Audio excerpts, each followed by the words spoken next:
Welcome to Food and Loathing, a podcast about restaurants, bars, and food in backcountry, a.k.a. Las Vegas, Nevada.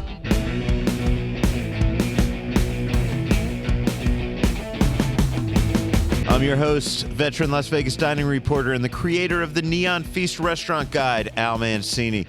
I'm thrilled to be joined in person, finally, again, amen, by editor-in-chief of the Food and Loathing news site, Gemini Stevens, my usual co-host. I'm so glad to be here. You're a very special guest these days. I know. You know?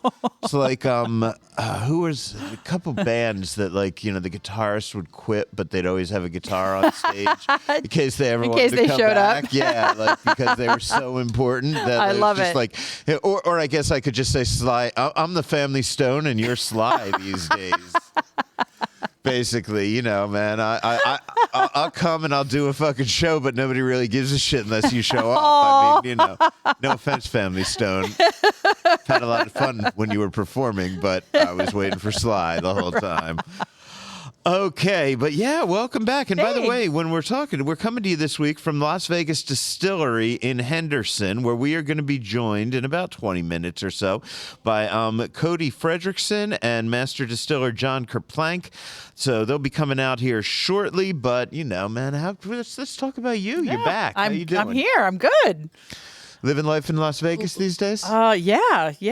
I'm happy to be here. I'm happy to be here for like an extended period of time. Yeah. Get a bunch of stuff done, do some work, see the people I love. I've been trying to fit stuff in already. I got off the plane on Sunday and went immediately to the new Ada's because I hadn't seen it yet. I want to do a dinner there. Did you get my email? Yeah, absolutely. I want to take you, and Rich is coming to town. Love it. And I want to get Andrew, and I want to get Bob Barnes, and I want to get all the people that make what we do so special. If you're all in town on one fucking day, I have to see you all at one time.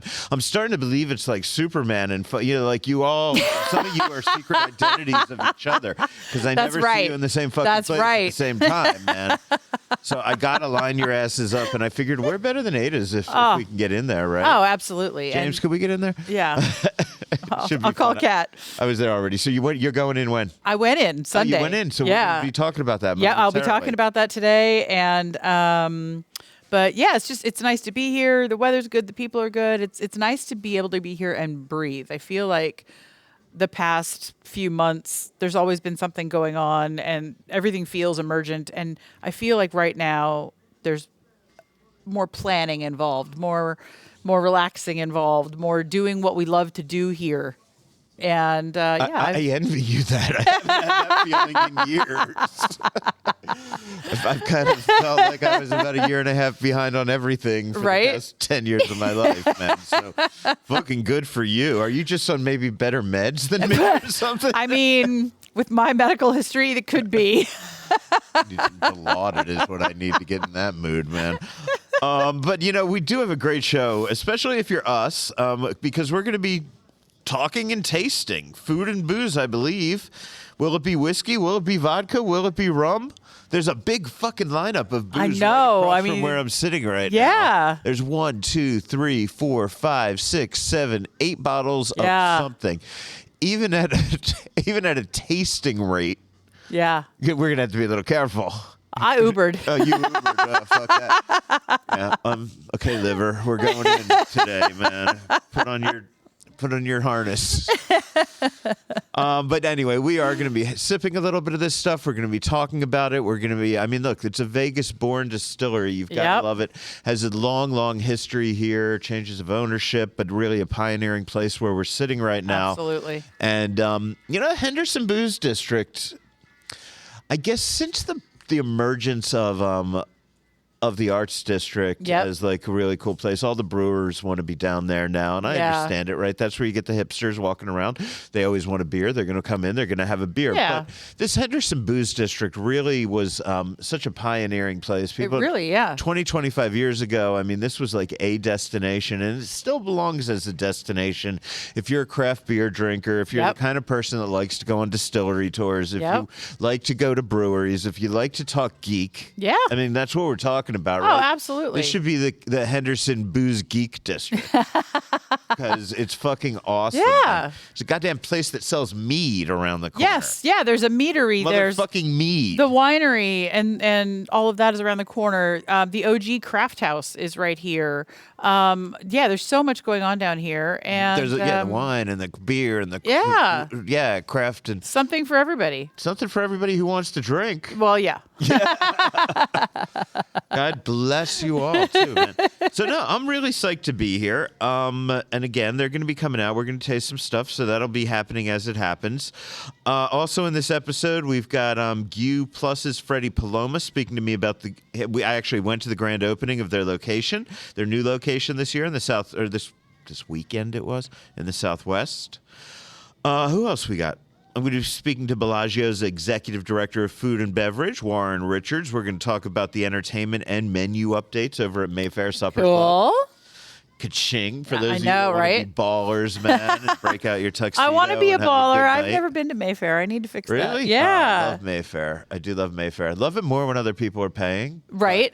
But it's one of those places that, I'm a spoiled bitch when it comes to, I get a lot of really, really nice restaurants that I get invited to all the time. Absolutely. So it's kind of tough for me a lot of times to say, well, do I want to spend $900 to go to this steakhouse? Do I want to spend, $1,100 to go to this French place? Because I'm like, I'm really lucky. I get experiences like that all the time, right? So, it has to be something really wild if I'm going to spend my own money. Yeah. Mayfair is something that I do not spend my own money on a lot. But when I do, I feel like we're getting our fucking money's worth because, it's really cool. So, I've heard nothing but great things. We had an evening planned there, and I forget what happened, but something happened and it ended up having to get canceled, and it just never got rescheduled. So I got to go. No, you got to go. Just got to go. Got to go. What else we have coming up? The Flamingo's Jason Vega, and he's going to have the scoop. I put a little pun in there. Look at you. He's going to have the scoop on Salt and Straw. Yes. And then we have the Rio's Andi Van Willigan. She's going to speak to me about their new breakfast and lunch spot kitchen table. So a lot of shit coming up shortly. Booze arriving right now at the table. We're doing it cocktail style to start. Okay, we're not doing shots. This is really beautiful. Oh my gosh. And we're about to hear what this is, but is that my face on it? It is. Oh my God. No way. Drink. Oh, and I got the logo. Yes. We got our logo. So this is cool. So, hey, man, first of all, introduce yourself while you're doing drop-offs. I am Cody Fredrickson, tasting room manager, brand manager, just out in the world doing the things for the Las Vegas Distillery. So thanks for coming on site and visiting us. We have our espresso martini. It's a little known cocktail that's not really trendy at all. So we're hoping to set that off with this. But it features our Las Vegas Distillery cane and grain vodka, our cold brew coffee liqueur, which features Dark Moon, so a local roaster here. They're fantastic partners, and it's an awesome cocktail, and we make it with fresh espresso the right way. So enjoy. Oh my Okay, God, so I'm the so foam excited. on this, I have to see your face. Gemini's foam. I'm taking photos. I know. I got to slide this over slightly, otherwise my big old fat face gets even I fatter. love it. I see it. Yeah, I'll so- be very gentle. I'm going to come this way. There we go. So the foam on these actually right now has the Food and Loathing logo on one and my ugly mohawk it's profile amazing. on another. What is normally on there? detailed. Cody? Yeah, so we kind of switch it up. I mean, usually it's our logo or some, funny sayings that we put on, but, we have awesome regulars here where we'll put their dogs on it and keep it on there. And whenever they come in and we kind of keep it fresh, but there's a little bit of branding in there too. So, Absolutely. I love it. Talk about hair of the fucking is dog, so man. cool. I mean, this is what I want. Come in, I know, right? Stardust on here in the morning. If I was all hungover, Let's do do myself this. with a little bit of caffeine and a little hair Yeah. of the motherfucking dog. Cheers. This is the hair of my mohawk I'm drinking, quite literally. Oh, man, I got a big nose on this. Oh my God, that's delicious. There you go, man. What do you need? Caffeine and booze. Oh. That is probably the best espresso martini I think I've had. Because it actually tastes like real coffee. Like he said, they used real coffee. Mm-hmm. That is so rare. It's usually like a coffee liqueur. Yeah. Or just some, whatever quick brewed or instant. This is so good. Yeah, cold brew. So, okay, we're going to be getting more back to this, but Yes. first we're going to let the caffeine hit us. We're going to let the booze hit us. We're going to see what filters through our bloodstream. This is the show to come back to. Yeah, right. We don't fuck around when you're in the house, Gemini, man. We love this shit. Yes. So, okay, look, before we get to all this wonderful shit I've been talking to you about, you guys know the deal. Gemini and I eat out all the time. Even Gemini, when she's traveling, she eats more in Las Vegas restaurants than most of you motherfuckers do in a year. She does probably in 2 weeks when she's on the road for a week of that. I mean, it's so you're hardcore. We'd like to tell you I'm how so we eat. hardcore. I'm going to call this out. I'm so hardcore. I was eating local when I was stuck in the fucking hospital. Yeah. I was having food brought in Well, one way or the other because I did not want to eat the hospital food and I wasn't on any restrictions. I made some offers because I never let my friends No, eat you hospital did food great. if they have to. I usually like to bring shit that I can bribe, that you can bribe the I call them the guards. Yeah. The nursing staff. I mean, because nursing have the worst fucking job. They have to do. deal with everybody when they're sick. So I usually, if my friends are in there, I'll be like, look, just in case my friend's an asshole, like here's a whole bunch of those cookies that you can give. Let me tell you, those cookies were a hit. And then off of that from you, I took an idea and I had other cookies brought in for the staff. I've had breakfast brought in for the staff because I know they have a shit job and I try to be like the best patient I can be. But you're probably a fucking asshole because you feel like shit. Exactly. I mean, everybody should be an asshole when they're in the hospital. You and feel so like shit. not only do I want to kind of show them, look, I actually am, a decent human when I'm not screaming out in pain, but I also know you deal with a lot of shit. And I am so Have a grateful because they really do smile through the pain. Like they are working their asses off. Yes. And so anyway. Okay, so yes. So Gemini, we get invited out all the time. I did not, by the way, go to a party at Gymkhana last weekend like I told you, but that's this weekend. So there you go. Report coming up. But we go to a lot of these things. We eat out all the time. Our friends are calling us. I just got an email from somebody. Did you say you were going to come to our barbecue spot today? Yeah. I'm like, what the fuck? I thought. But anyway, so we eat out a lot. That's the point. We like to tell you where we eat. We like to tell you what we thought about it. These are not reviews. These are just conversations, man. Culinary fucking conversations. Talk about your food. And when you talk about food, it doesn't mean picking it apart like you're a fucking judge on goddamn Chopped, okay? When you get to be Scott motherfucking Conan, then you can complain about red fucking onions because you don't like fucking red onions. But you are not. We don't do that. We don't pick this shit apart. No. We like to talk about where we dine and get the conversation going. So we're going to let Gemini start this week. Gemini, where the fuck you been eating? Oh my gosh. So since I have seen you, I have been to a few things, but I really want to talk about the new Ada's because it's not just the new space. The menu's expanded. The drinks, they've got a full bar now. The wine list is still amazing. It's not what I saw. It was not the same little book that you had on the old Ada's in Tivoli Village. Right. But it's still such a curated, fun mix of cool stuff. I had like 3 different dishes that I was able to taste that night, Sunday night. I got off the plane, literally took my suitcase to Ada's, sat at the bar, and had a almost not quite carpaccio, but it was like a wagyu with the fat. I had a farro risotto kind of dish that was very wintry, had some like pumpkin, things like that. Yeah. They do cook for the season. Oh, they like do. That, man. They do. And just the vibe is awesome. Like you walk in and there's still this very memorial feeling of the OG esters, but it's also its own space now. The coloring is different. The mood lighting is different. And they have a doorway into another space where you can have your own parties and things like that. Tasting room. Yeah, because they took over that space that used to be Makeshift Union Barbershop, which is now down at the Bend.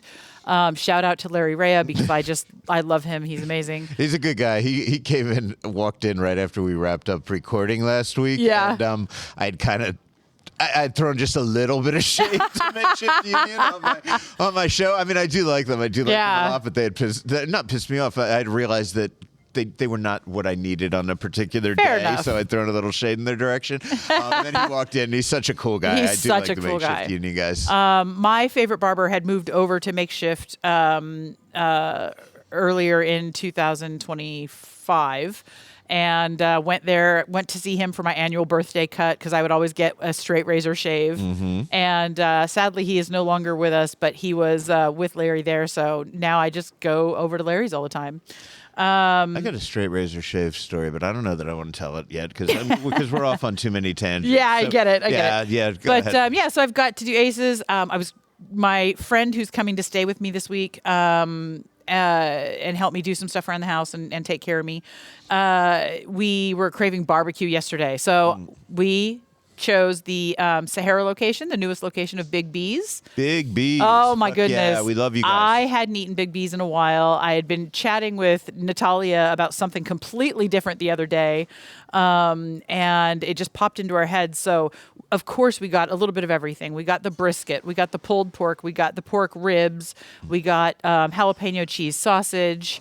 What else did we get? We got almost all the sides. And let me tell you, the baked beans mixed with the mac and cheese comes from an old poor combination I had as a kid, which was pork and beans with Kraft mac and cheese. I grew up with that. I loved it. The baked beans with their fresh mac and cheese, next level. Okay. A little bit of spice. You get the creaminess from the mac and cheese. We had the coleslaw, the potato salad. Their cornbread has actual corn in it. They come in little muffin shapes if you haven't had their cornbread. Super tasty, super delicious. The bread is moist. And we got all three of the sauces: OG, spicy, and Carolina. Yeah, they got the Carolina mustard sauce they do there, which is really fucking good. I am a Carolina. And by the way, I don't know that I've ever been in a Carolina except to drive through them, like on my way, that I-95 corridor when you live on the East Coast. But I've spent time in North Carolina, but not South. So yeah, I know nothing really about Carolina, but I love their motherfucking barbecue sauce, man. Yeah. It's good shit. Yeah, and I love that when you order, we decided to order by the proteins by size. You get a half portion, 8 ounces usually, or a full portion, and then get the sides versus getting individual plates of stuff, because we just wanted to try all the things. And it was my friend Willow's first time trying the Carolina version of that mustard barbecue sauce they do. Right. And she said she really liked it. She wanted it to be a little bit more punchy, I think. But I loved all of it. The spicy sauce is probably my favorite. It has that sweet and spicy. Everything is really savory and rich. Excuse me. And just loved every bit of it. And for those who may not have been there before, those who say Vegas doesn't have good barbecue because nobody makes it exactly the way your mom makes it, or some bullshit. Big B's is great. We talked a bit about that sauce, but they are not a Carolina barbecue spot. No. They are a Texas barbecue joint. That means they love their fucking beef. Yep. Moo cows, Absolutely. Texas, moo, they love them. So your brisket's going to be fucking great over there as well. They travel, they go to Texas, they bring back Texas mesquite wood for the smoking. Yes. They do not like Nevada mesquite. Nope. It doesn't smoke as well. They're a fantastic group of people over there. And that's part really, of what really keeps like it them. so Texas. Like, you can use Nevada mesquite to do a lot of things, but the flavor is very different. And I love that they take the time to do that. I'm a fan of, when I do barbecue anyway, keeping a little bit of the fat on that brisket, maybe a lot of it, keeping the fat in my pulled pork, and because I like where it gives that extra moisture and things like that. Right. But what I like about theirs is they do trim it really well, but it's still tender. The pork ribs are probably my favorite. They fall apart. The beef rib, a rib in general, their beef ribs are fantastic, but their brisket was so amazing because it wasn't greasy at all, but it still just fell apart, super tender. Well, when you order brisket at Big B's, they ask you if you want it wet or dry. Yeah. When that is whether you want it off the fatty end or whether you want it off the lean end. They didn't ask. I had pre-ordered it to grab it,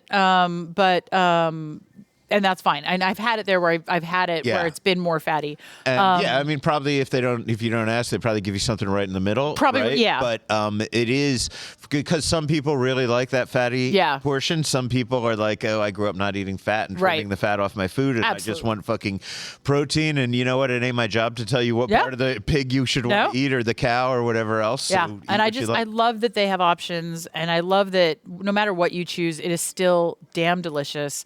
So those are the two big things for me right now. Okay, well, those are two great ones. I myself, I've been spending. Wow, what is that? Get out of there, Froggy. I've been spending a lot of time talking about the Bend recently, and I've been spending a lot of my own time hanging out there. I mean, look, it's fucking 3 minutes from my fucking house, right? I could throw a rock at the fucking place if I wanted to.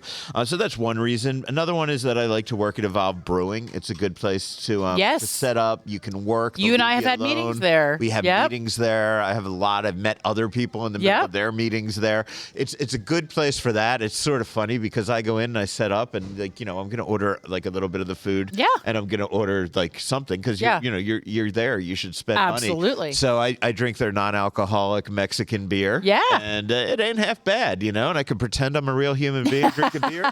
And it's like I like hanging out there. So that's nice. But I also really like exploring the place, and we've had a lot. We were just at Butcher and Thief to do this deal, yes. and we also just recently spoke to John Arakaki at St. Felix, and I'm going to tell you a bit more about that. But oh my, we have more booze. We do. And there's a toast going on. It looks like a pig in a toad in a hole. Okay, he's now got there's something on top of what looks like it's a an smoker. Old-fashioned, and it's a smoker, and he's got the torch to the smoker. Amazing. And now we have the smoke. Sir, tell us what we got. Everything's better with fire. That's not true. That's disclaimer. That is not true. No, so we have our barrel-aged straight bourbon old fashioned here. Fan favorite. Can't go wrong with an old fashioned. Has a spiced demerara syrup in there from Dress the Drink. Shout out local business. Cindy. Yeah, Matt over there. So, but yeah, and then we smoke it with our used barrel white oak on top of our white oak smoker and enjoy. Oh my gosh. Give Gemini the smoky one on this one, if that's okay with Gemini. Yeah. Yeah, I'm done with that one. Thank you very much. Okay, so I'm going to take a sip of this. Now, before I go in, I'm going to tell you my criteria on old fashions, because I don't think it's probably yours. To me, an old fashioned is just a classic cocktail for people that really, really want a good bourbon or a good American whiskey that you could still taste the character of the whiskey itself. Yeah. And it's just cocktailized to the slightest little bit to make it a little more palatable if you're not the kind of person that drinks 80 proof whiskey straight, right? To me, an old fashioned is the closest to, asking for something neat or just on the rocks that you can get. And therefore it should be as close as you can get to tasting the actual whiskey. Yeah. That's me. Now, some people love to get creative on their old fashioned. Some people love to tell you, Sue orders old fashions all the time. And so it's like, could you just make me a traditional old fashioned? I don't give a fuck like what you guys invented, right? So that's where I come in. Now, I don't know what's your attitude. I'm with you. Yeah, I mean, it's a classic for a reason. It doesn't need to be overdone. I think people who either try and do it on the cheap or try and overdo it, there's two sides of a huge spectrum. Cheers, my friend. Cheers. Yeah, that's perfect. There you go. Whiskey forward. Touch sweet. Little bit of sugar to take that edge off if you're not the person. Right. I would say I'm picking up a little bit of there's some spice on it. I think that was you said this. I'm looking at Cody. It's the spiced demerara. Yep. Okay. Yeah. Yeah, I like that a lot. But it doesn't take away. You can still really focus in. And here's the thing.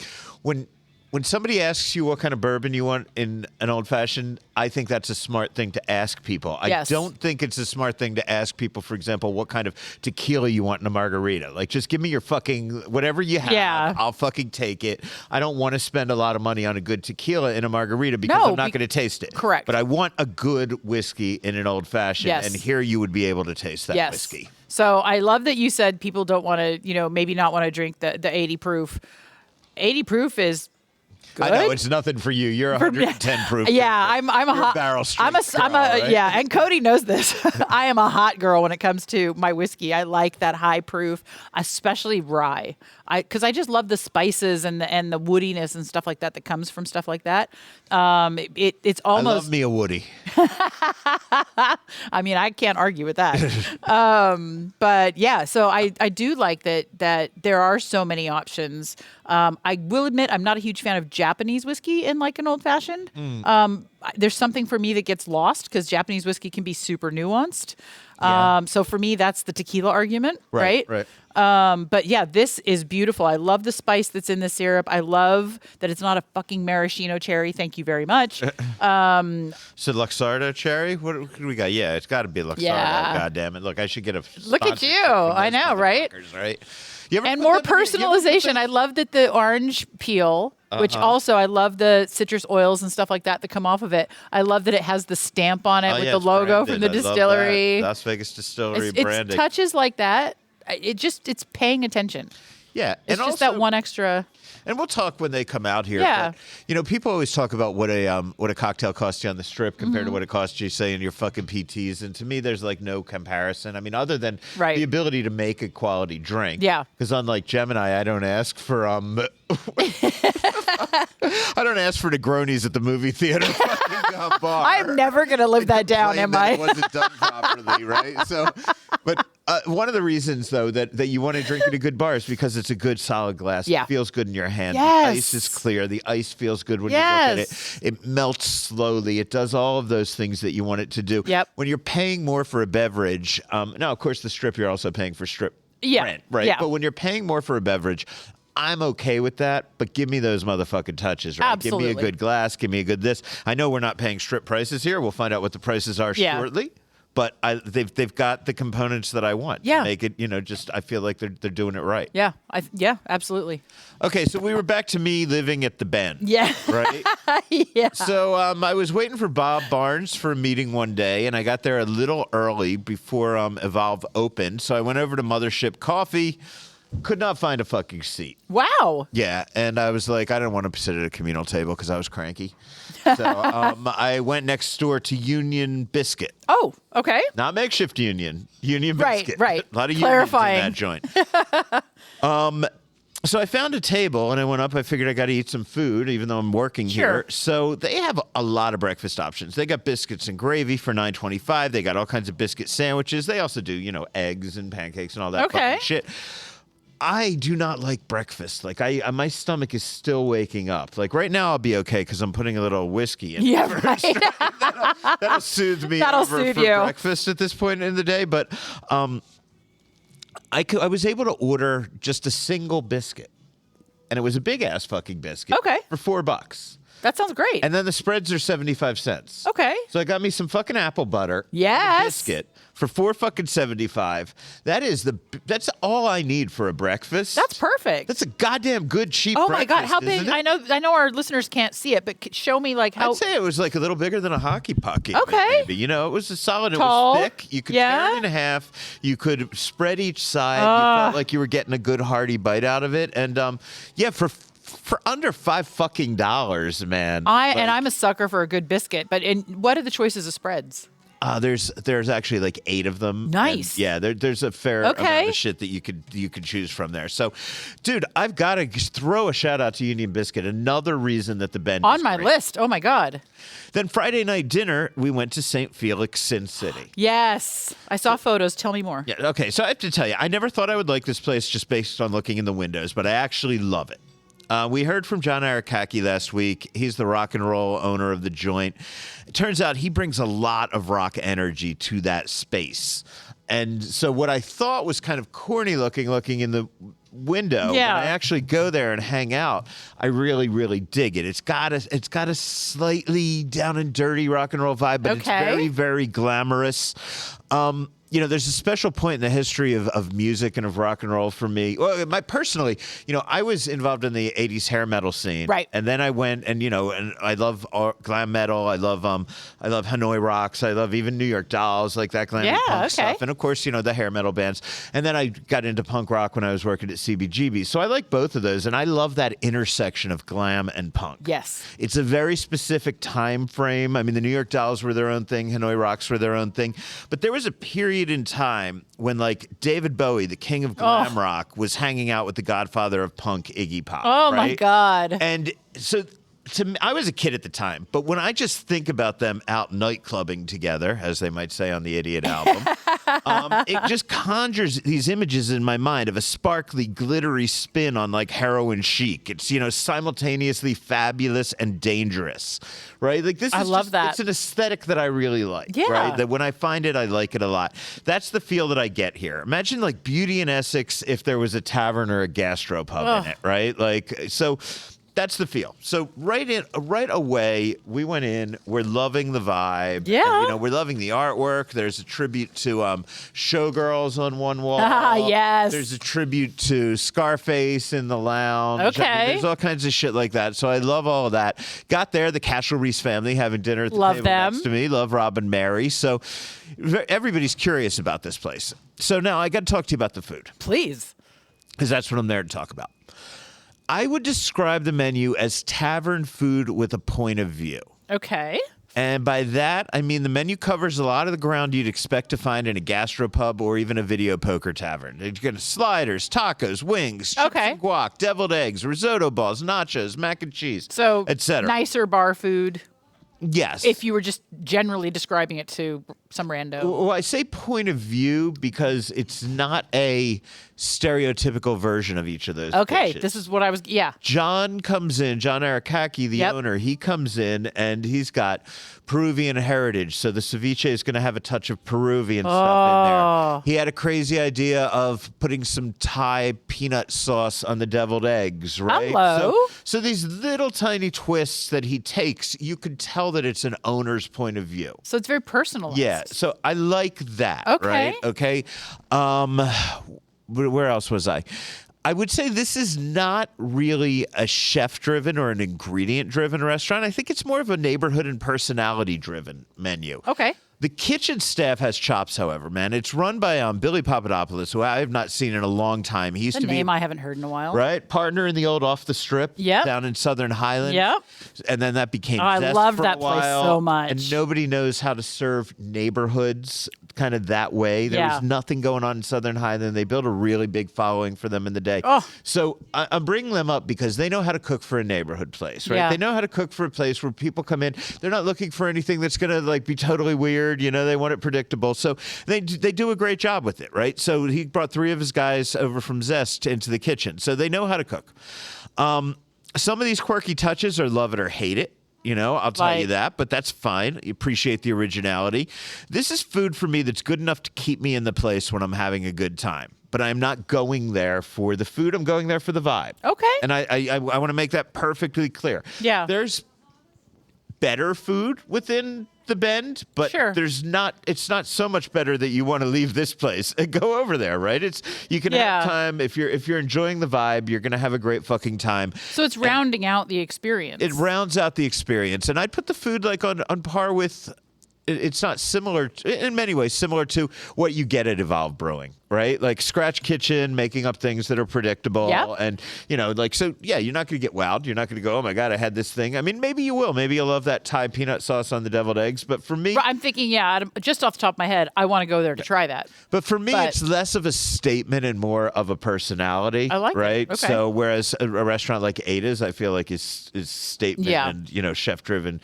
Let's Very do much. some crazy Yeah. stuff. So that is my vibe, and I really dig the place. Destination bar, I would say, worth sticking around for the kitchen, and that's pretty much where I'm going with that. I'm one. going to make use of or go down there while I'm here. Okay. Yeah. Saturday was the grand opening party for the new GU Plus location on West Sunset. This, by the way, is in the old Barbecue Mexicana space. Yes. Another thing that is right there by that bend in the road. Yep. Right? So very close to my house.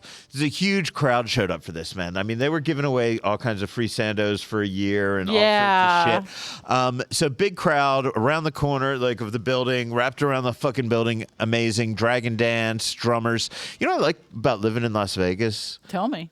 I think I was 33 when I moved here, and I had never seen maybe one dragon dance in my life. In New York, really? Yeah, it just wasn't a thing that every time you went out there was a dragon dance in Las Vegas. Maybe I I'm feel like I spoiled could because I'm do from a San dragon Francisco. dance. I'm from the opposite side, right? So Yeah. I grew up watching those. Right. I see so many in Vegas. I feel like I want to get one of those little kid dragon dance Oh my gosh, costumes right? and do it. So we had Congresswoman Susie Lee over there. She gave him a proclamation, lots of giveaways, and I spoke. And this, by the way, GU Plus Original is in Chinatown. They serve sandos up front, which are Japanese sandwiches, and then in the back they have a speakeasy kind of deal where they have fine and that's dining. on that corner unit where Half Bird used to be? No, it's right? further down. From Further that. down. Yeah. Okay. There's a few more around the corner. Okay. But they do have a good fine dining experimental room in the back. This new place does not have that. It is only sandwiches. So I want to make that very, very clear. Okay. And I spoke with the partner, Freddie Paloma, about that. Here's some of that conversation. It's exciting. We're blessed. We're fortunate. A lot of restaurants are closing and we're opening. So, we're truly blessed and to have this opportunity. Southwest, because it's booming. It's we wanna be where the neighborhood is, and our Chinatown location is more towards the strip, so it's more for the tourists. This one is really for the neighbors, for the families, and the offices around here. And we love what's happening in the Southwest. It is a sando shop. We're keeping the speakeasy only in Chinatown. Okay. So this is lunch crowd from 11 a.m. to 7 p.m. So we open a little later for the people getting off work. They can stop by and get some food. And what kind of Japanese sandos do you offer? We have Wagyu sando, we have regular steak sando, chicken sando, egg sando, mushroom sando for vegetarian. We have some rice boxes. So it's a small menu, but we have one for everyone. From there, we had another meeting at Evolve. Andrew Morgan and I split a margarita pizza. Like I said, food at Evolve, to me, is like the food at St. Felix. It resonates as something that I like the place. I like the place a lot. There's always something I can order and eat, and I'm going to be happy while I'm there, and it's going to keep me going, I do, however, I don't crave anything like on those menus, but I like them, right? Yeah. Like that, and that's the difference. Speaking of crave, though, see, I had to set up a segue. Look at you. I had to set up my segue here to be clever. I do crave With Love Always smash burgers. Okay, tell me more. With Love Always smash burgers are fucking amazing. The original was in Centennial Hills, but they're the people that do Sorry Not Sorry ice cream, which is the fucking greatest thing. Drew, who runs it, he runs the Unlocked Instagram account, so he's a huge fucking influencer that made a lot of money for a lot of motherfucking people and decided, hey, why don't I create fantastic products and make a lot of money for my fucking self? And mad props to him. By the way, God bless you. That was the tiniest little sneeze. Oh, I hit it from the microphone. Mine are like, good. My dog comes downstairs and shit. I like a good big sneeze. I'm sorry. I just have to interrupt 1 second. Uh-huh. We have some Fear and Loathing on TV in front of us. Yeah, I love that. And we are Food and Loathing, so just have to acknowledge. Yeah, that's what we're watching. This is where they're on Ether walking into Circus. Yes. Oh, Demon Ether. Oh, okay. I don't think I ever did Ether. That's a whole other story. Yeah. Which drugs I haven't done. It's a short story. We'll turn that into a food show somehow. Drugs I haven't done would be like one of the shortest stories out there. So With Love Smash Love Burgers. Always, I love them. Their smash burgers are great. I was not going up to Centennial Hills for them very often. Yeah. But they're worth it. Yeah. I'll tell you, They that are. fucking good. Now they're here. I did what I would never do. I waited online 20 minutes for hamburgers so I could bring these home to sit. I don't know you to wait in line for a damn thing. Now, my rule is if I'm waiting online like more than 10 minutes, there better be free lap dances or something at the end of the fucking line. But my baby, she needed some smash burgers. I waited online for her. It was well worth it. I went on the way home because, by the way, With Love Always, smash burgers are fantastic. They've got 3 varieties. It's really a question of, they're all basically the same. They're like double great patties. Yep. And then they've got like some cheese on them. And then they all have onions. They all have dill pickles. And then the question is, are the onions sauteed or are they chopped raw? And do you put them with ketchup and mustard like McDonald's style, or do you use their signature sauce? Like those are the big 2. Dude, we're going to have you out to talk food in a minute. Absolutely. Food keeps arriving here and I'm loving it. But we need it because we're drinking.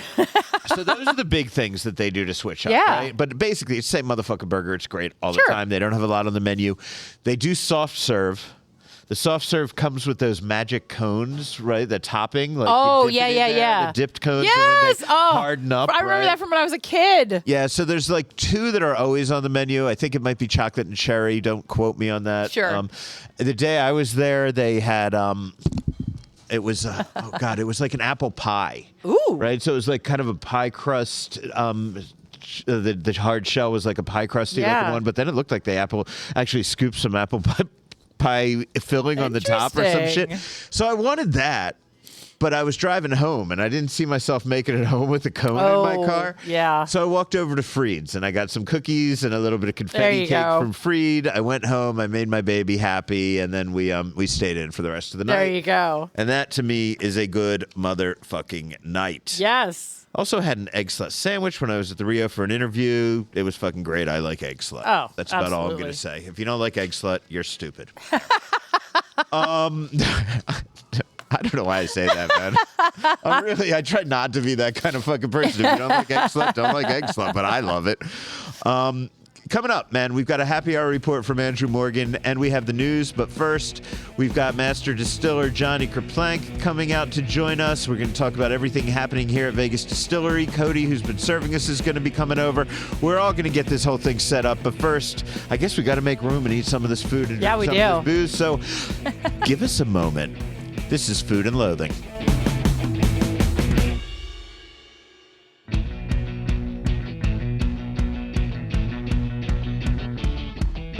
And sitting down with us now, we have a pizza and we have a sandwich and we have some soup. We also have Cody Fredrickson. Finally got him mic'd up here. We also have Jonny Verplank, the master distiller here at Las Vegas Distillery. Gentlemen, welcome. Thank you for having us. Yeah. Thanks. Well, thank you for being here. I'm always here. I was like, yeah, thank you for having us. Yeah. Thank you for inviting us, man, and for serving us and for doing all this. Okay, who wants to start with what has been set down here? I'm going to start eating this. Tell me what I'm eating. Yeah, so I can run through, as you're Good crisp on the noise. I should have been quiet because it's still there. Yeah, so you are taking a bite of our at this point, if we take it off the winter menu, there's going to be a riot outside. It's our grilled cheese. So we use Manzu sourdough, which we've always used. Fuck yeah, Manzu makes good bread. Yes. Yeah, we're experimenting with bringing in their pizza dough too. So hopefully that's the next phase of the tasting room. But we use aged white cheddar, Gruyere, and a little bit of truffle Gouda, and then a tomato bisque with basil oil. And then on the pizza side, I did the Anne Margaret Supreme. So that's a Sicilian style pizza out of Chicago. We work with a company called Masa, and they flash freeze their pizzas and send them to us, and it's been an awesome partnership. But Italian sausage, pepperoni, red pepper, red onion, red chili flake, in honor of the icon Anne Margaret. So, yeah. Okay, well, fuck yeah. This is great, by the way. God, I am not a sucker for grilled cheese. Grilled cheese, my wife likes it basic, right? Like Sue wants grilled cheese. She's like, you could use Kraft and she'd be happy, like what you grew up eating as a kid. Not me. I want like fucking people that give a shit about what they're putting into their grilled cheese. This is a motherfucking So good. This is a legit grilled cheese sandwich. This is like if there's a grilled cheese competition somewhere, put this here. I'll call Johnny Church. He's got a good one that is also good. We'll put it up against each other and yeah, we should do a grilled cheese competition. Oh, done. But now, Cool. I'm not a tomato soup guy. Do you mind if you get a few of my germs? I'm just going to dip this right dip it right in. What's that, a little balsamic vinegar on top there? So that's a basil oil on top. Okay, yeah. basil oil on top. Yeah. Sloppy as fuck. Oh, here we go. Not as much crunch. Oh, God. There's a, oh, yeah. Yum, yum, yum. Yeah.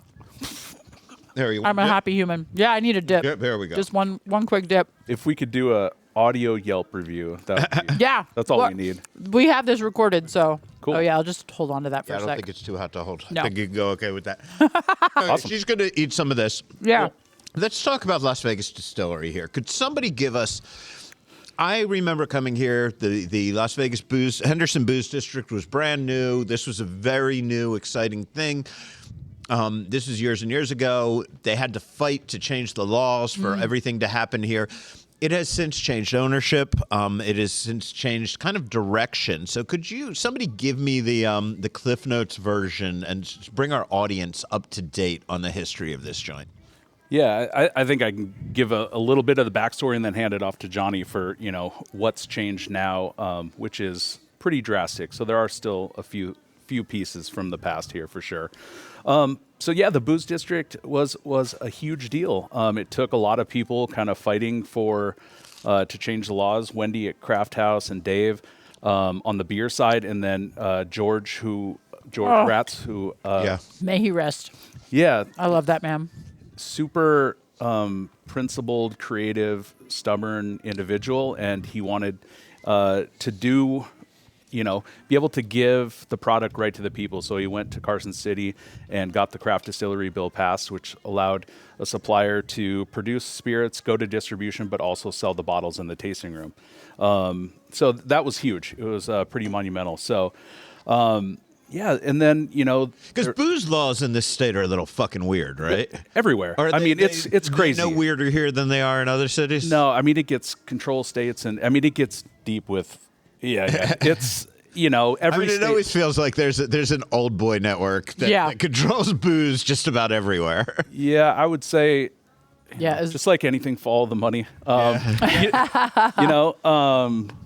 yeah, we've had our challenges here, but. New ownership took over in 2022, and they made a great decision with bringing on Jonny as the master distiller. And that, by the way, was after George had died, correct? Yeah. So his wife took it over for a couple years through COVID, and then sold it to new ownership. And then I made my way back here because I had worked with George in the past. But then, they brought in Jonny Verplank, so I'll turn it over to him and kind of what he did here. Yeah, so Jonny, man, you're a rock and roll road dog as well as being a sound guy, right? Yeah, and then you're a distiller. So I want to hear how you made that transition. So I've been making questionable ciders, beers, and wines since I was a teenager. Cool.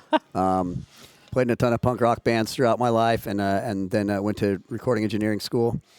And about the time that the Offspring actually kind of kicked when that Smash album hit, I was one of the only punk rock engineer guys out there. So, and then punk rock bands started being able to pay people to come on their crew and do sound stuff for them. So I was playing in my own bands. I would tour with my own bands and then take off on tour with other bands. And so it was like kind of a nonstop tour for quite a lot of years. Nice. That's an interesting life.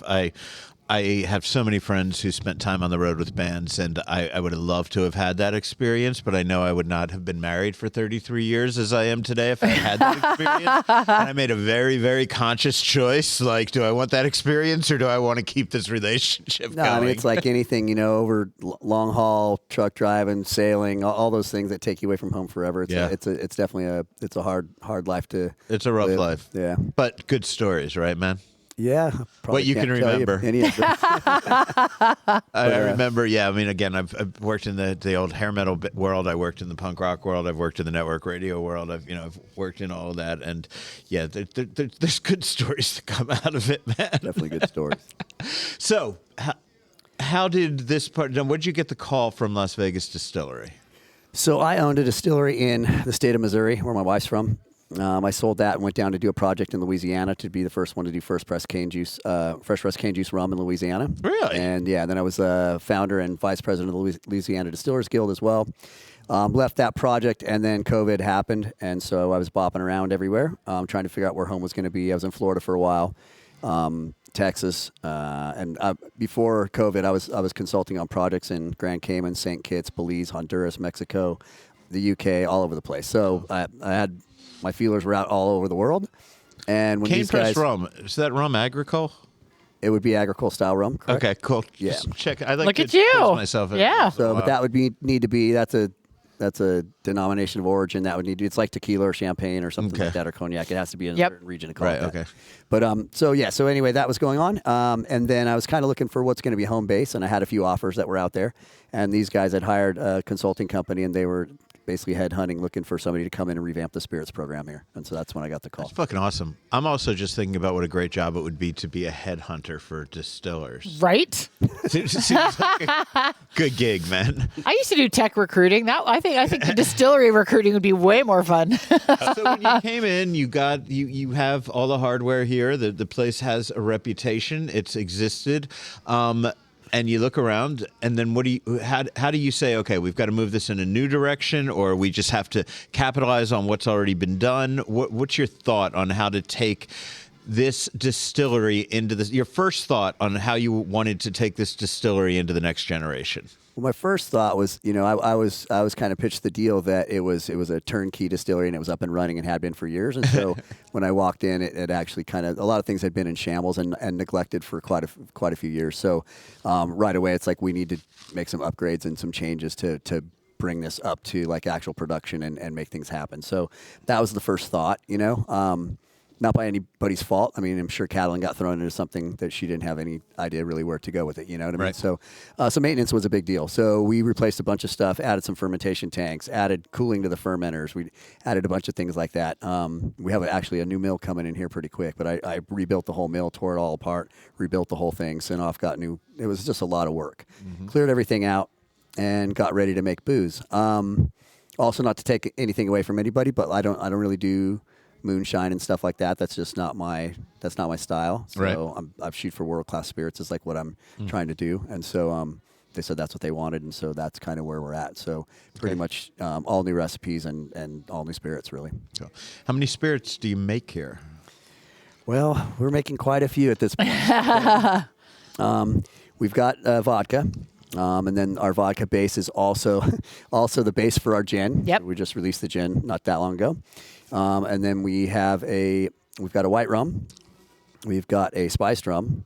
We've got a dark rum, an aged 2 years dark rum. And then we've got an overproof rum as well. So we have those. We have our white rum is the base for a coffee liqueur, which is doing wonderful. Yeah. And then we just released a straight bourbon. So we've got Yeah. There's the rock and roll phone in the background. I know, right? I like that, man. What's your ringtone? Rookie. That was Clash Bank Robber. Sorry. Love it. That was a rookie move. Sorry about that. No That worries. should've been off. So where are we at? Oh, yeah. So we just released a straight bourbon, and then we've got other stuff in the pipeline. We've got American single malt that's aging now, coming on 2 years or whatever. We've got agave that's back there in barrels as well. That will, when it's ready, it will come forth. Okay. And then we've also got Bloody Butcher and some blue corn bourbons as well that are sitting back there. So we got a lot of stuff going on. Awesome. While you're talking, I just had a bite of this pizza, which I like. You want a slice? Yeah, Can I hand you a please. slice? But pizza's really good, nice and spicy. And then with no idea what this cocktail is that you put Yeah, in we front need of to me, we need a I description took of that. a sip of that, and the spicy in the pizza, and then there's something sweet in this that I'm drinking, but I'm almost thinking vanilla, but I don't know where my taste buds There's are a going. citrus and almost like matcha thing going on. Yeah. Yeah? You're on the right track. So the pizza, I think this is a good accompaniment. You know, you have the spice with the sweet and the citrus. So that's the Eastgate Sour. So when I was coming in to do the cocktail program and really thinking what I wanted to do here, I thought of a prior project where I created a cocktail called the Spring Mountain Sour. And it's kind of color changing, and it's at a really awesome spot here in town called Sparrow and Wolf. And I Nice little restaurant called Sparrow. Absolutely. yeah, so I wanted something iconic that would stay on the menu. So this a matcha foam raspberry dust on top with a prickly pear sour. Ooh. Okay. So it was a little ode to kind of George, because he had the prickly pear in the gin Yep. back in the day. And then also it's called the Eastgate Sour because with the team, and I think the team and one of our philosophies is we have to win Eastgate Road and then Henderson and then Las Vegas, and just take it, community driven, one person at a time, and take care of the people. So it's I don't know if it'll ever come off the menu, but people seem It's to like really it. damn good, and I like just the contrast between Yeah. that Awesome. and the pizza. I think it works really well. It's a good choice. Okay, so there's in the time we have 2 topics. Gemini, jump in, man. If I'm just running all over. No, you you've been today, great. man. I'm agreeing with all of it. I love getting the information. Cool. The one thing I would ask Cody, so general manager, so cocktail creator. I mean, am I wrong with the title? What is? Yeah, I think manager is good. Okay. Yeah, people ask me, and there's a few things that I do here, but yeah. Tell us, please. Yeah, no. So I started with, there's kind of phases, right? The first phase Yeah. was really taking over the distillery, retrofitting it, like Jonny said, Right. bringing it up to a level that we needed to operate at. With that came renovating the tasting room Yep. completely. So that took about a year. That was kind of phase 1, just get open and get to the people. So, phase 2 is now we're open. The tasting room's been open, over a year now. So we got a lot of feedback on the spirits, and I think we worked out a lot of the things we needed to work out with the brand. And now, phase 3 is distribution. So now we've just recently gone into distribution. So now we're in liquor stores and bars and restaurants and things like that. So I help oversee distribution and the tasting room, and then a little bit. Yeah, I'm noticing on the screens, because they have various screens around.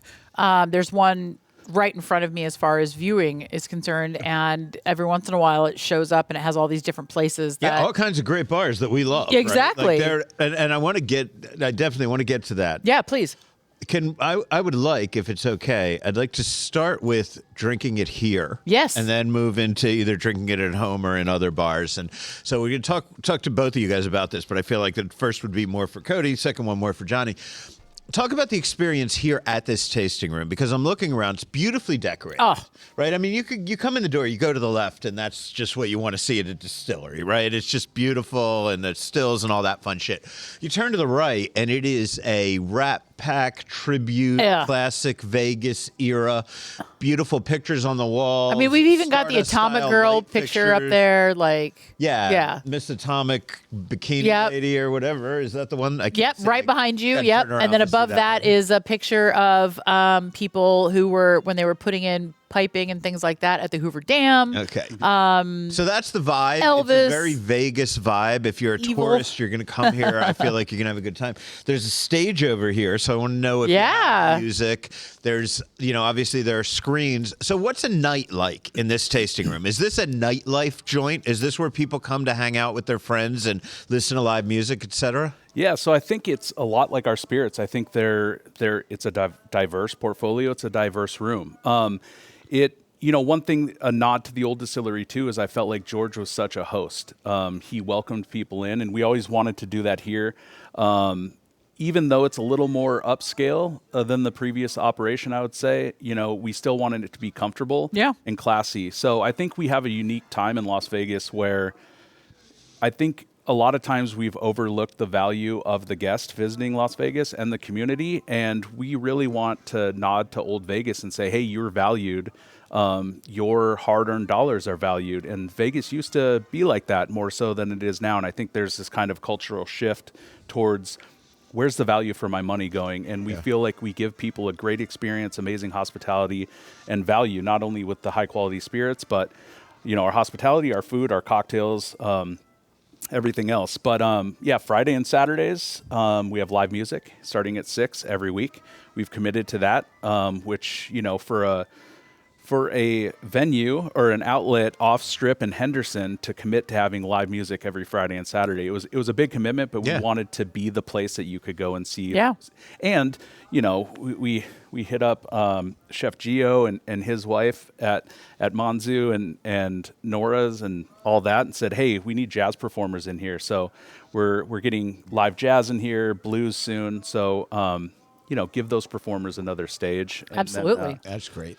Yeah. So it's a little bit everything. It can be a date night. It can be a friends get together. It can be a book club. I don't care. Like we'll welcome you in and let's have a good old time. Yeah. I really like that you approached it that way, because, I mean, as somebody who loves to go to breweries and distilleries, and it doesn't matter where I am in the world, usually it feels very touristy, right? You sign in, you do the tour, whatever level of tour that they offer, and maybe you get a chance to sit at the bar for a few minutes and have a cocktail or something like that. This place is all of that, but also a locals destination. Sure. And I think it's unique in that regard, because breweries, of course, can be all of that as well. But as far as I think of distilleries, and I think of, when you go in, they're usually very industrial. And I really like that you've kind of created this holistic vibe thing where whatever your piece is in any of that, it fits here.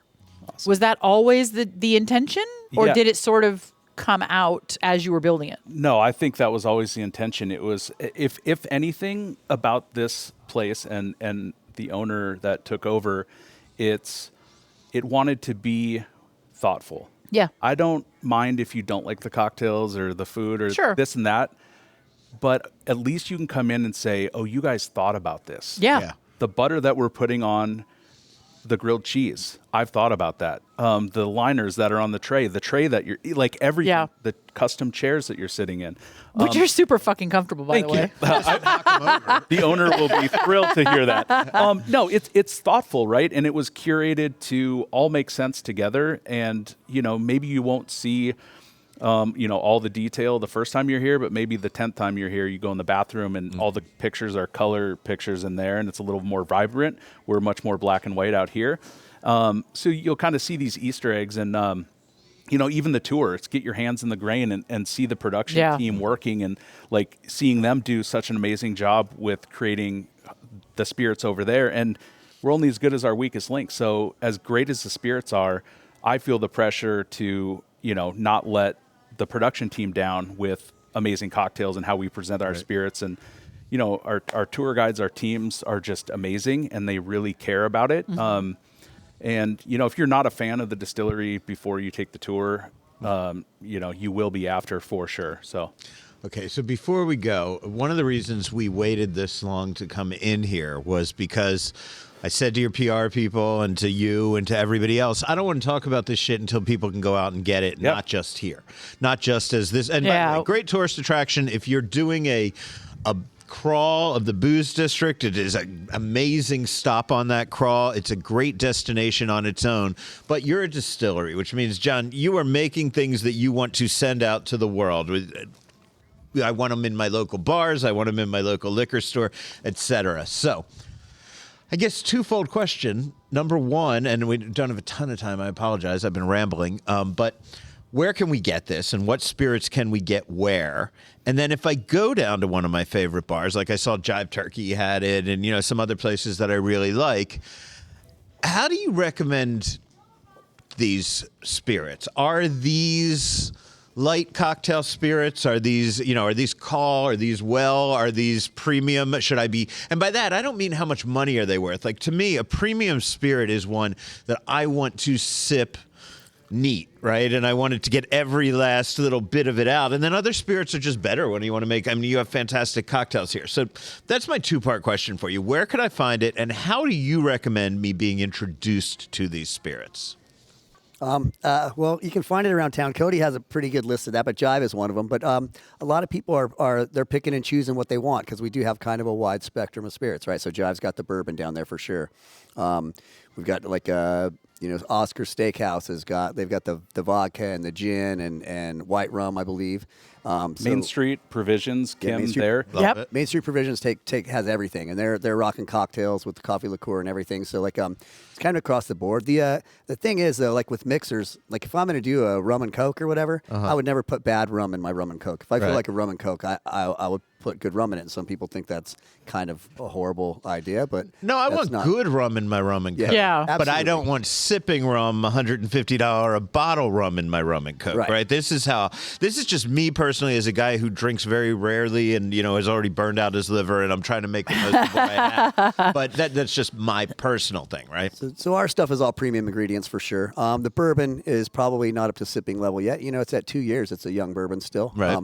I think 4 years is going to be the sweet spot for us here and probably not longer. So it's not too tannic, right? Because it's the climate here. But yeah, I mean, a lot of the places that are taking our stuff in they're very well aware of what they should do it and how they should serve it. So I mean, like the dark rum it's like most dark rums are just white rum with a bunch of caramel color in it, and it's a dark rum, and they fill it full of sugar, and that's a dark rum. Yeah. There's no sugar added to this. This is aged 2 years, and then it's blended with heavier ester pot still rum. So it's like, would it make a great old fashioned? Sure. Do you want to sip on that rum? Probably not sweet enough for most people, and probably doesn't have enough age for most people. But some people, like friends of mine, would definitely sip on that all day. Okay, cool. So. No, I want to make sure. And do you guys work with the teams in these bars of actually developing the cocktails? Yeah, no, it's a big focus of mine. I mean, that's really where my background. I've been in food and beverage in one way or another for the last 20 years in town. So yeah, it's going to these bars and offering suggestions on how to serve it, but ultimately working with them to be creative and, whatever that goal is, we should be able to consult that way. But yeah, I mean, it's a little bit of both. They're, going into Main Street Provisions and places and Jive Turkey and all these spots where they're pretty established, they're going to know kind of what to do with them. Yeah. But we're always here to support and, Yeah. Okay, so throw out a few places before we cut out of this. Gemini has a question. I do. Yeah, sorry, my So bad. one of the ways I met Cody was on Facebook with whiskey groups and single barrel picks and things like that. Are you guys going to do anything like that? Is that in the plan? Do you have it going already? Yeah, no, that's awesome segue because I was going to talk about off-premise. I because I remember how I met you Yeah. and like trading bottles and having bottle shares with friends and other lovers of all things, whiskey and related. Sure. And your palate is amazing. You've taught me a lot over the years. I've felt very lucky that I was able to not teach you, but bring you things that you hadn't had before. So I'm just curious as to how that will be with you guys. Like how you're going to approach that. Yeah, I think I always have the love for the whiskey category for sure. This program, I've kind of broadened my horizons to a lot of respect for rum and, Sure. a lot of other things. But going back to the single barrel, is we did release our first single barrel with Corey's, Isa at Corey's. I love Isa. Just, I'm not going to pick favorites, but just such a community-driven, awesome program over there. So, it was a no-brainer to pair up for our first, and it went out at barrel strength. They they chose a blue corn bourbon rather than the yellow corn. So it was very special.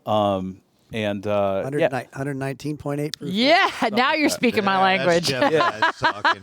so, Okay, but if you do 119 proof, you're going to put it on a rocks? I'm usually going to put it on a rock. Okay, Occasionally, depending on if I want, if I've got a really great vermouth or an Amaro, maybe a Boulevardier or something like that. But it would be, if I'm going to mix it into a cocktail, like you were saying earlier, it's absolutely going to be something where it's still highlighted. Right. Yeah, not too doctored. When I get a really good rum or a really good whiskey at that proof, that's like when I switch from neat to rocks. Give me a rock, one big rock, one. so it melts slowly. And yeah, absolutely. Awesome. Okay.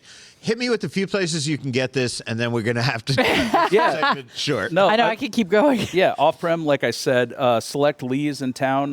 We're always expanding there. Liquor lineup just brought us in. Corey's, the Cask, they brought us in. So they're all amazing. On-prem, like I said, Main Street's huge. Craft Creamery, Esther's Kitchen. We're working on a lot of other spots too. But I think the next 3 months for us, we're making a huge push to get out in bars and restaurants now that the holidays are kind of 595. Oh yeah, 595. Love 595 Craft Kitchen. Yep. And see, what's interesting is you're naming places with mixologists who know what the fuck they're Absolutely. doing, who are serious, and that says something more than I could ever say about how good your product has to be, because I know the people that are. I mean, you mentioned Craft Creamery, right? I mean, like what's his name? Our friend Militello. Chris Militello. Right? Yep. Like, these are people Formerly that would not Monzu. they would not be taking your product if it wasn't good. Right. Their imprimatur is far more important than what Al Mancini thinks about this Totally stuff, get and it. it says a fucking lot. I need to wrap this section up Yeah. because we're already we should have done the entire episode by now, and I still got news, and we still have a happy hour report because I'm rambling today. You guys are making me happy, so thank you for making me feel so comfortable that I can ramble. Yeah. And thank you for having us. The news and the happy hour report are next. This is Food and Loathing. Hey, it's Rich Johnson, your faithful Food and Loathing producer. Thanks for listening. And I also want to say thanks for reading the latest happenings around the Vegas food scene at the website for this podcast, foodandloathing.vegas. That's right, .vegas. That's where Al and Gemini and I summarize some of our favorite podcast interviews and bring you some original stories as well. Also, Bob Barnes serves up his weekly dining and entertainment guide. You'll find rundowns of the Valley's top restaurants, and you can always stream the most recent episode of this podcast. So make sure to bookmark foodandloathing.vegas for dining news. And while you're at it, check our other buddy, Andrew Morgan, at happyhourvegas.com for his recommendations on Las Vegas's top happy hours. It's that time once again. We are back. We are ready. We are talking cocktails. We are talking, more importantly, discounted cocktails and happy hour cocktails and happy hour food and everything that has to do with happy hours, because we are here with our regular feature from Happy Hour Vegas's Andrew Morgan. Andrew, how the hell you doing today? Doing all right. Happy dry January to all you quitters out there. Oh, man. Hey, though, no. You guys refresh those organs, man. If you don't give them a rest every once in a while, they just quit on you. Trust me, I can speak for that. I hear you. It's funny. I was watching NBC News. They had a report on the decline of happy hour. People are drinking less. There's less social work and budgets for at the office and stuff like that. Yet I'm looking at my numbers, and like happy hours on the up and up, at least in Vegas, anyways. Yeah, well, this is Vegas, man. You know, we don't exactly follow those trends, especially the healthy ones, man. Yeah. But, so speaking of trends, you spent most of the past week or so, or last week, I should say, hanging out at the Consumer Electronics Show. So, I don't know, did you see any, like, good cocktail-making robots or anything? No robots, but lots of cocktails, that's for sure. No, it was a good time. CES, that's kind of my jam. You know, my background's technology, digital marketing, all that good stuff. So had a bunch of my friends come in from out of town, and they're like, hey, where's a good place to go? Let's do some happy hours. So we were at the Aria, because that's where CES kind of part of it is there. I just said, well, if we want to go somewhere local, I got a few recommendations, and it was awesome, man. Okay, so hit me with where you went, and these are all, of course, going to be places that people could still go to. These were not Consumer Electronics Show specialties. These, I didn't need people aren't going to need a badge to get into this or anything, right? Yeah, no, these are all public. These are on happyhourvegas.com. These are open, and these are fantastic, too. So, you know, at the Aria, we went to Bardot. So Bardot Brasserie, Michael Mina. Yes. Right? So one of my favorite places. I hadn't been there for a little while, and I totally forgot about it, but highly recommend going there. So, and again, it's really cool because I'm impressing people from New York City who they think they are the food capital of the fucking world, and they come here and they're like, are you kidding me? I can get these fucking deviled eggs from Michael Mina for like $8? This is awesome, man. So yeah, we hit that up. It was awesome. Like I said, I had good Kronenbourg beer.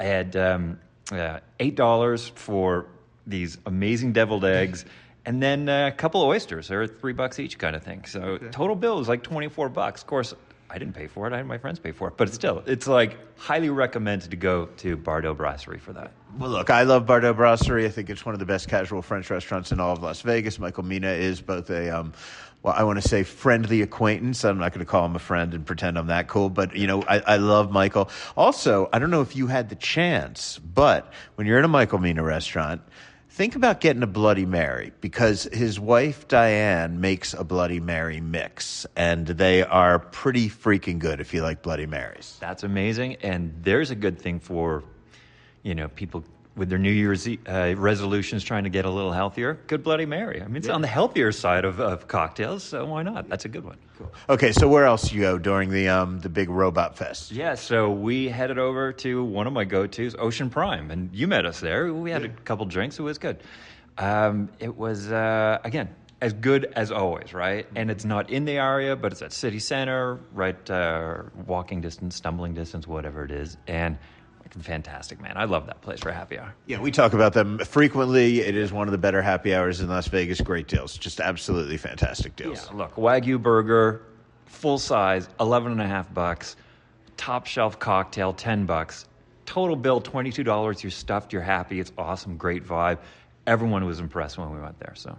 Cool. Any more that you want to hit for the convention-ear type of people? Look, there is a few that, you know, kind of stumbling up and down the strip kind of thing. But those are the two notable ones. And I like that because they were both in the area or like within, you know, walking distance of each other. Both within that city center complex. Exactly. They're impressive. You have guests from out of town or just, you know, want something that's real. I mean, seriously, if you went back to back, where could you get oysters, deviled eggs, Wagyu burgers, couple beers, couple cocktails for $50? In two places at Aria. Like, that's pretty amazing, man. Yeah, in the city of Las Vegas with one of them a fantastic view of the Strip and also a gorgeous room. The other one's just a gorgeous, gorgeous room if you haven't been in Mina's place. Oh, yeah, totally. And, you know, so again, those are everyone who's complaining about the Strip's too expensive, Vegas is getting overpriced. Yeah, there's pockets of overpricedness, but not from where I'm sitting. Cool. Well, look, man, if you want to go out and you want to party the way that Andrew parties, which is You get good stuff. You don't pay a lot of money. So if that's something that sounds fucking good to you, go to happyhourvegas.com. He's got over 500 fucking happy hours throughout the Las Vegas Valley over there. Andrew, thanks a lot for your time again, man. Hope I'll see you next week. You know it. Thank you, Andrew. Thank you, Al. I always love the happy hour report. I get the emails, of course, but I just love listening to it. You know what I mean? It just does so much more. We have some news for you now. Al's second favorite ice cream brand, and I'm putting his name on it because we talk about it so much, but I know that he's more into it than I am only because he's had more experience with it. They've opened a second location Salt or and two Straw. more locations. That's the brand. Salt and Straw, Salt and yes. Straw. Sorry. I'm so excited about it. I'm skipping. They've opened in both the Flamingo and the Paris, which is awesome. I know that you, Al, dropped by to see the Flamingo spot on the Strip next to Gordon Ramsay Burger and spoke to a couple of reps about it. And they both had great things to say, but for the sake of time, let's play one of those interviews. Here's Jason Vega, Flamingo's GM of Quick Service Restaurant Operations. It's been really nice to be a part of this project with Salt and Straw. That's, even though they're a nationally recognized brand with 52 and now 53 locations. All of the stuff that they do is influenced by small artisan companies, and the chocolates that go into their the mint chocolate chip is a Ticho chocolate from a very small artisan that's allowed him to then grow his business and expand. And every ingredient that they use is they do that for all their suppliers, and it's really helped their businesses grow. And me and Chef Aaron had the opportunity to fly up to Portland, Oregon, and really see the operation from the inside out and just how much care they take into it. And so seeing a company that you view as this huge, nationwide thing, but at the heart of it, it's still small. And, we got to spend 3 days, with the creators of the company. It's been really, really nice. You get any input into ice cream flavors? Because, they go a little crazy. They do go a little crazy, and that's part of his thing. He really is like the Willy Wonka of, ice cream with everything that he looks at. And he did show us, we got to be a part of their test kitchen and see the little things and every little detail that he puts into it. And he does. All of his staff is there at 9:15 a.m. every morning. And everybody from anybody that works on the production line to, the CEO can be there. And they test every ingredient and give each other input and everything. And he does that every morning in his shop at 9:15. And we got to be a part of that as well. If somebody's lucky enough to have grown up in a town that has a Salt and Straw, they already know that this is not your typical ice cream. A lot of people don't. This is the first time they're seeing the brand. What makes Salt and Straw special? Salt and Straw is special because it's not just your regular unique ice cream flavors. It's a very artisan yet delicious spin on everything that they do. You won't find just a regular chocolate chip cookie dough. It's a salted caramel blasted, chocolate chip cookie dough, and their mint chocolate chip, which is my favorite. And I was very skeptical at first being a vegan flavor. I love it though. It's still my favorite one on the menu. And every flavor that you try, you can really just taste, every flavor that goes into it and every ingredient that is listed on there. They make sure that you know what's in there. Could you tell people where they can find these in your resorts? Absolutely. You can find us at the Flamingo Resort on the front strip in between what is going to be the Category 10 Luke Combs restaurant and the GR Burger patio, and over at the Paris, right at the bottom of the Eiffel Tower itself in one of the stanchions right on the bottom on the strip. And these are walk up, get a cone, go. These aren't sit down, have a meal restaurants, correct? So the idea with Salt and Straw is not to just come in and get a cone and go. The idea is that there are 13 flavors that they have, plus their 5 seasonal that they do. It brings everybody in every month. So the point is to come in, talk with them, try all the flavors and get a taste for it, and then pick which one that you want to after that. And we have plenty of people that'll try all 20 flavors and then be full after that, and that's perfectly fine as well. And there's another new restaurant at the Rio. It's called the Family Table, breakfast and lunch spot in the space that was previously home to Hash House A Go-Go.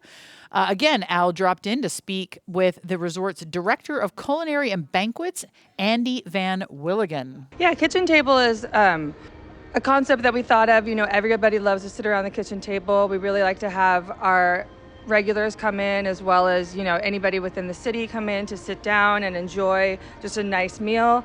It is breakfast and lunch, so we're serving like crab cake benedicts. We have a pancake sampler that goes from a vanilla pancake to red velvet to ube to matcha, so that's pretty cool.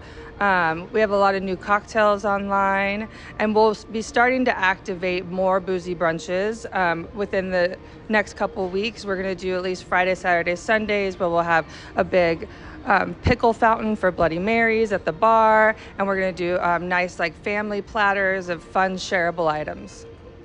So obviously, I know that you just added egg slut because I happen to love egg slut, right? But is this the primary sit-down breakfast and lunch experience that you offer here at the Rio? Yes, this is the primary sit-down breakfast that we offer. And, like Egg Slut, we do have some really cool sandwiches, but it's more of a, sit down and have service and full-service restaurant. So what would you say is the signature item people really need to try? Oh gosh, signature item. I would say that the pancake sampler is really awesome. It's just flavors that are a little familiar, but a little outside. So it's nice to be adventurous there. Crab cake Benedict, everybody loves. The chorizo skillet is one of our best sellers right now too. And I'm assuming this is very family friendly. Bring the kids. Yep, bring the kids. We have a full kids menu. Sit down with the family, have a little boozy brunch, and have fun. And we told you a while ago that the Mayfair Supper Club has a new entertainment partner and a new show. Well, they've also tweaked the menu a bit. Al dropped by the Immersive Dinner Theater and spoke to Bellagio's Executive Director of Food and Beverage, Warren Richards, about all of that. Just before the new year, we launched a brand new entertainment component here at Mayfair Supper Club in partnership with Outside the Box Amusements. It's a entertainment troupe, basically, based out of New York originally. And they are someone we've collaborated before. They do big productions. We actually worked with them on some of the Usher residency that was here in Las Vegas as well. This is their first time doing a dining production. So it was something that came together over many months of rehearsals and practices, and they have put together a set of entertainers that really they're world-class entertainers, and they will accompany that classic supper club experience that existed here already with these vignettes that happen during dinner, throughout dinner, and these crescendo moments that happen throughout the night where one of the entertainers or as a group, they will have something happen up on the stage, and mid-dinner you'll be, wow, what's happening over there? And one of the things that we are really happy with is the entertainers are working throughout the room as well between what's happening on the main stage. So while you can enjoy dinner and conversation, you might look up and in the corner over there may be something happening, and it's subtle and it's understated at times, or they might be on the back of a banquette right in front of you, or they might appear above you doing something, hanging from the ceiling. So there's all these things that are happening, and the idea is surprise and things that are unexpected to be happening, along with a fantastic dining experience. So along with the entertainment, we did take the opportunity to refresh the menu a little bit. So a lot of the classics are still very much on the menu. You can still get prime rib, you can still get Cherry's Jubilee, you can still get baked Alaska, some of those things which were always, very, very popular here at Mayfair Supper Club. But we also added some new items. So there are some show-stopping new dishes, like we have a 2-pound hot and sour lobster, which is done tempura style. Great shareable item for groups. We have kind of taken our Dover sole in a more classic direction. It's prepared with Veronique style preparations. That's brown butter, golden raisins, grapes, and we'll still do that tableside for you. We have still the Asian lean, going back to the beginning, Mayfair Supper Club kind of had that Copacabana inspiration. And that allowed us to, have things like that hot and sour lobster that I just mentioned, but also our sushi program. So there's now a surf and turf roll on the menu as well, which features soft-shell crab and actually Wagyu beef. So, we've taken that opportunity with the menu. Desserts are special as well. So there's a really, really exciting dessert which people have fallen in love with immediately. It's actually a bouquet of roses will come to the table, and one of those roses happens to be a chocolate rose, which is made of chocolate mousse with cherry as well, and so you can actually eat this rose. So it'll be transferred from the bouquet to your plate, And that's one of the, again, unexpected things that you'll find here. I mean, all I can think of when you say that is how many people have asked you if they could hide a diamond ring in there yet.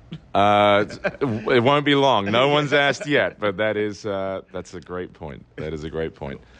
Just the one last thing, if you could kind of summarize what Mayfair Supper Club is. You've alluded to all the individual elements, and they're all amazing.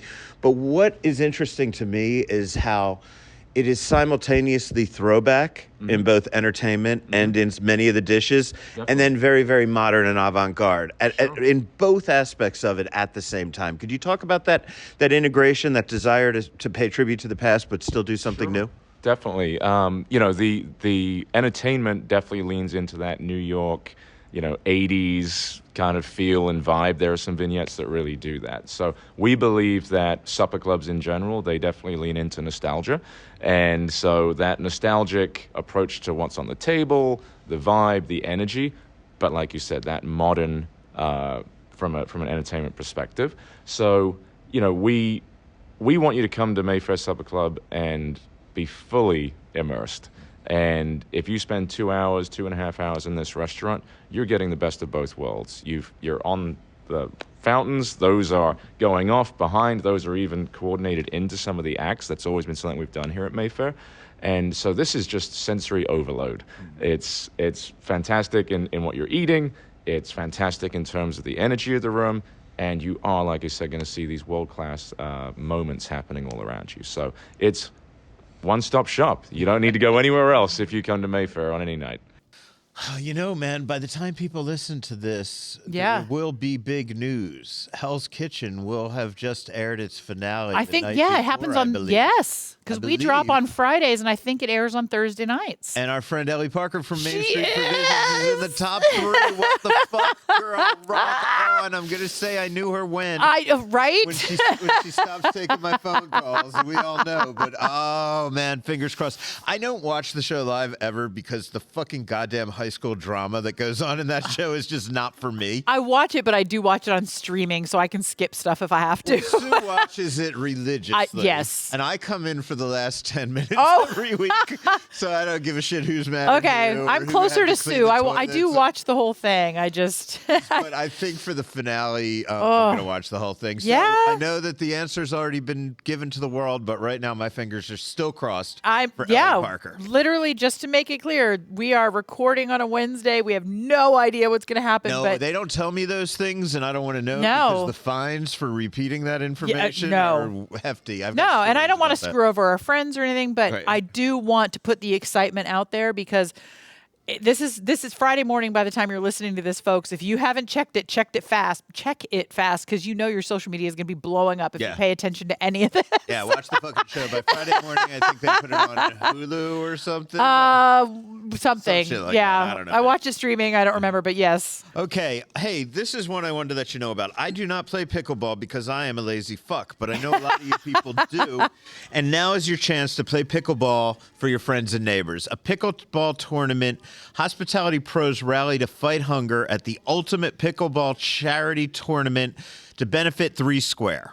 Okay, I'm just going to 36 teams compete across 6 indoor courts at Chick and Pickle in Henderson. Up to 78 spectators. That's what you can count on me being. Can cheer them on. It's going to be February 1st. The money goes to 3 Square. We love 3 Square. Absolutely. There is still time. Players and chefs and all kinds of people, there's still time to sign up to be a team. It's $100 per team to enter. And I think you also get some food with that. Yeah, you get your taco feast and some drink tickets. If you're more like me and you would die of a heart attack if you picked up a paddle, just go and fucking watch. $35 per person. That includes a taco feast and drink tickets. So go look that up. It's pretty badass. 3 Square I love. So I just wanted to let you know about that. I had Valentine's details from La Madre Canyon Grill, but I can't find them in front of me, so go look for that. We're going to have some Valentine's Day's wrap-ups coming up pretty soon, so keep your eye on that. In the meantime, please read foodandloathing.vegas news. We've got all sorts of shit in there. We take interviews from this podcast, and we do. summarize them. But if you're listening to this podcast, I guess you don't need to. But if you have like fucking lazy friends who don't listen to podcasts, you can tell them they can read these stories over there. Plus, every week, Bob Barnes. Yep. His dining and entertainment report, lots of good events, a lot more coming to Food and Loathing Vegas There pretty is, soon, yeah. but I don't want to talk about it quite yet.